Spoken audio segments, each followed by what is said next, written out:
రత్న మన్మోహన్ సింగ్ అన్ని విధాల అర్హుడే.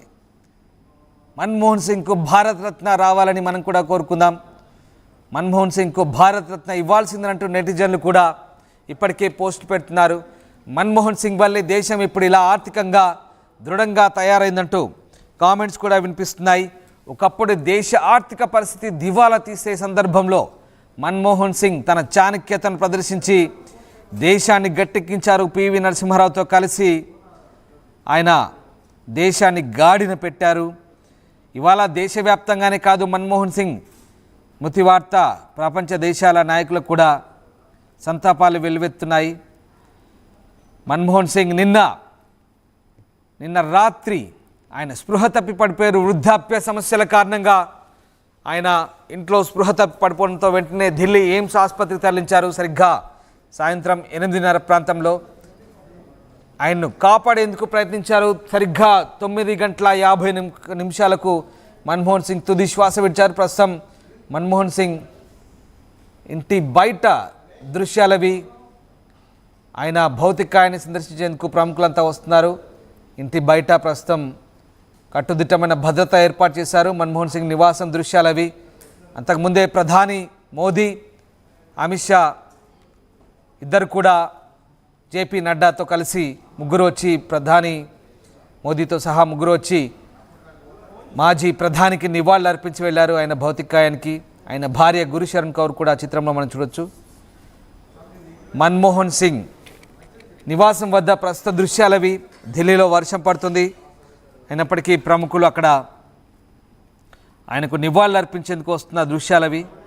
సో మాజీ ప్రధాని మృతి పట్ల ప్రస్తుతం దేశవ్యాప్తంగా కూడా పలువురు సంతాపాలు వ్యక్తం చేస్తున్న పరిస్థితి. ఇప్పటికే ముఖ్యమంత్రి రేవంత్ రెడ్డి కూడా ఢిల్లీ చేరుకున్నారు. పిసిసి అధ్యక్షుడు మహేష్ కుమార్ గౌడ్ కూడా ఢిల్లీ చేరుకున్నారు. ఇక రేపు ఏఐసిసి హెడ్ క్వార్టర్స్లో మన్మోహన్ సింగ్ భౌతికాయాన్ని ఉంచబోతున్నారు. కాంగ్రెస్ నాయకులు కార్యకర్తల సందర్శనార్థం రేపు ఏఐసిసి ప్రధాన కార్యాలయంలో ఆయన భౌతికాయాన్ని ఉంచుతారు. ఇక ఆయన పేరిట అనేక రికార్డులు ఉన్నాయి. సుదీర్ఘకాలం పాటు ప్రధానిగా పనిచేసిన వ్యక్తిగా ఆయన ఉంది. దాదాపు 2 టర్ములు ప్రధానిగా పనిచేశారు. ఆయన ఆర్థిక మంత్రిగా, ప్రధానిగా ఆయన సేవలు అందించారు. అలాగే 6 సార్లు రాజ్యసభకు ఎన్నికయ్యారు అస్సాం నుంచి ఇప్పటివరకు. 1991 నుంచి 2024 వరకు 6 సార్లు రాజ్యసభకు ఎన్నికయ్యారు. ఇందులో 5 సార్లు అస్సాం నుంచి, ఒకసారి తాజాగా ఇప్పుడు రాజస్థాన్ నుంచి ఎంపీగా కొనసాగుతున్నారు. 1991లో దేశ ఆర్థిక మంత్రిగా బాధ్యతలు తీసుకొని దేశంలో సంస్కరణ తెచ్చిన ఆర్థిక మంత్రిగా ఆయన ఖ్యాతి గడించారు. 1998 నుంచి 2004 వరకు రాజ్యసభలో ప్రతిపక్ష నేతగా ఉన్నారు. 2004 నుంచి 2014 వరకు 2 సార్లు దేశ ప్రధాని. అయితే ఇక్కడ ఒక ఇంట్రెస్టింగ్ ఫ్యాక్ట్, దేశ ప్రధానిగా హిందూయేతర వ్యక్తి, అతను హిందూ కాదు, సిక్కు, హిందూయేతర వ్యక్తిగా ఒక రికార్డ్ అది. హిందూయేతర వ్యక్తిగా తొలి సిక్కుగా భారతదేశ ప్రధానిగా ఆయన సేవలు అందించారు. అలాగే 2005లో జాతీయ గ్రామీణ ఉపాధి హామీ చట్టం, ఇప్పుడు మనం అందరం కూడా చెప్పుకుంటున్న ఉపాధి హామీ చట్టం మన్మోహన్ సింగ్ హయాంలో ప్రవేశపెట్టింది. 2005లో జాతీయ గ్రామీణ ఉపాధి హామీ పథకం. కనీసం 100 రోజుల పాటు, కనీసం 100 రోజుల పాటు ఉపాధి దక్కేలా, పేదలకు కూడు దక్కేలా మన్మోహన్ సింగ్ చేసిన ఆ పథకమే జాతీయ గ్రామీణ ఉపాధి హామీ పథకం. ఇప్పుడు ప్రపంచంలోనే అత్యంత ఎక్కువ మంది, అంటే కోట్లాది మంది ఉపాధి పొందుతున్న పథకం ఏదైనా ఉందంటే అది మన్మోహన్ సింగ్ హయాంలో చేసినటువంటి జాతీయ గ్రామీణ ఉపాధి హామీ పథకమే. అలాగే గృహహింస నిరోధక చట్టం చేశారు 2005లో. 2005లోనే స్పెషల్ ఎకనామిక్ జోన్ చట్టాలు, సెజ్లు ఏవైతే ఉన్నాయో అవి కూడా ఆయన రూపకల్పన చేశారు. ఇక సమాచార హక్కు చట్టం, ఇదొక విప్లవం, దేశంలో ఇదొక విప్లవం. ఆర్టీఐ చట్టాన్ని ప్రవేశపెట్టింది కూడా అప్పటి ప్రధాని మన్మోహన్ సింగే. ప్రస్తుతం ఆర్టీఐ చట్టంతో చాలామంది లబ్ధి పొందుతున్నారు. ఇదొక అస్త్రంగా మారింది. ఈ ఆర్టీఐ చట్టాన్ని ప్రవేశపెట్టింది కూడా మన్మోహన్ సింగే. అలాగే బాలలకు ప్రత్యేక హక్కు చట్టం 2006లో ప్రవేశపెట్టారు. అలాగే జాతీయ దర్యాప్తు సంస్థ చట్టం 2008లో ప్రవేశపెట్టారు.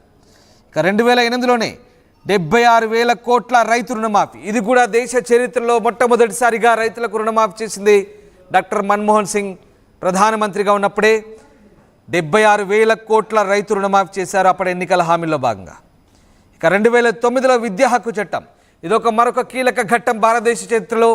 విద్యా హక్కు చట్టం. ఎస్, 3 కీలక చట్టాలు, ఆర్టీఐ చట్టం, అలాగే ఉపాధి హామీ చట్టం, విద్యా హక్కు చట్టం. ఈ 3 పథకాలు భారతదేశంలో ఇప్పుడు విరివిగా ప్రాచుర్యంలో ఉన్నాయి, వాడుకలో ఉన్నాయి. చాలామందికి ఇవి మార్గనిర్దేశం చేస్తున్నాయి. ఇక మరొక కీలకమైన అంశం ఆధార్. ఎస్, ఆధార్ని కూడా అప్పటి ప్రధానిగా ఉన్నటువంటి మన్మోహన్ సింగ్ హయాంలోనే ఇప్పుడు మనం వాడుతున్న ఐడెంటిఫికేషన్, ఇప్పుడు మనం వాడుతున్న యూనిక్ ఐడి ఆధార్ అప్పట్లో ప్రధానిగా మన్మోహన్ సింగ్ హయాంలోనే దీన్ని ప్రవేశపెట్టారు. ఇప్పుడు మనం వాడుతున్న ఆధార్ కార్డులు, మనం చూపిస్తున్న గుర్తింపు కార్డులు, ప్రతిదానికి ఇప్పుడు మనం ఆధార్ వాడుతున్నాం కదా. ఆ ఆధార్ కార్డులన్నీ కూడా మన్మోహన్ సింగ్ ప్రభుత్వంలోనే రూపకల్పన చేసినవి. ఇదొక అద్భుతమైన ప్రాజెక్టు ఆధార్ రూపకల్పన. 2010లో సెప్టెంబర్ 29న ఆధార్ ప్రాజెక్టు శ్రీకారం చుట్టారు. ఇప్పుడు మనం ప్రతి పనికి వాడుతున్న ఆధార్ కార్డే అప్పుడు ప్రధాని మన్మోహన్ సింగ్ రూపకల్పనలో చేసిన కార్యక్రమం అది. ఇక భూసేకరణ చట్టం 2013లో ఇప్పటికి కూడా ఎవరికైనా భూసేకరణ నష్టపరిహారం అందించాలంటే 2010